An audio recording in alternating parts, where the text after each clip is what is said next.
В Усть-Цельме создан оперативный штаб по поддержке мобилизованных добровольцев и их семей. Он возьмет на себя координацию как решения бытовых вопросов, так и сложных жизненных ситуаций. Привлекать будут местных предпринимателей и волонтеров. Кто и как сегодня в регионе помогает военнослужащим и их семьям – в репортаже Виктории Палкиной.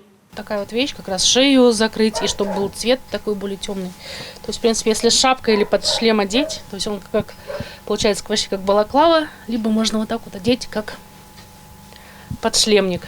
«Возвращайтесь с победой» – такая надпись на всех изделиях. Только в этой мастерской Светлана Турова сделала несколько десятков носков и теплых шарфов. Вяжут и в райцентре Карткировского района. С пряжей помогают местные предприниматели. Ручной труд обычных сельчан. Люди очень откликаются, просят быстрее, почаще привозить пряжу, вяжут носочки, теплые вещи для солдат. Эти вещи такие, которые можно потерять, забыть, поэтому чем их будет больше, тем лучше. Тем более вещи, которые связаны вручную, они напомнят тоже солдатам о том, что кто-то ради них что-то сделал безвозмездно. Это будет такой хороший энергетический посыл.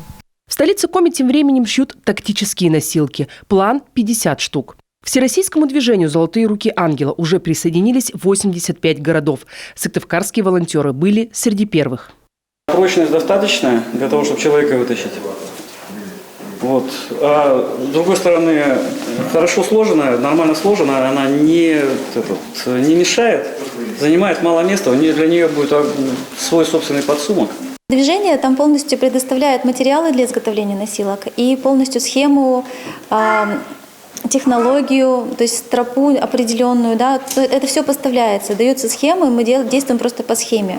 Готовые носилки отправляют в центр распределения и только потом в военные части.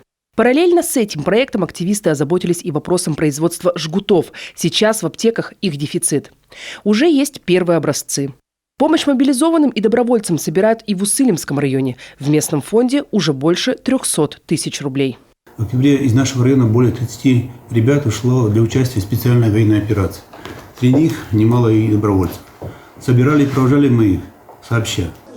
Сегодня центры, где принимают любую помощь от обычных жителей региона, открыты во всех муниципалитетах республики. Работает и телефон горячей линии. На номер 122 поступило уже 5338 звонков. Виктория Палкина, Иван Богомолов, телеканал Юрган.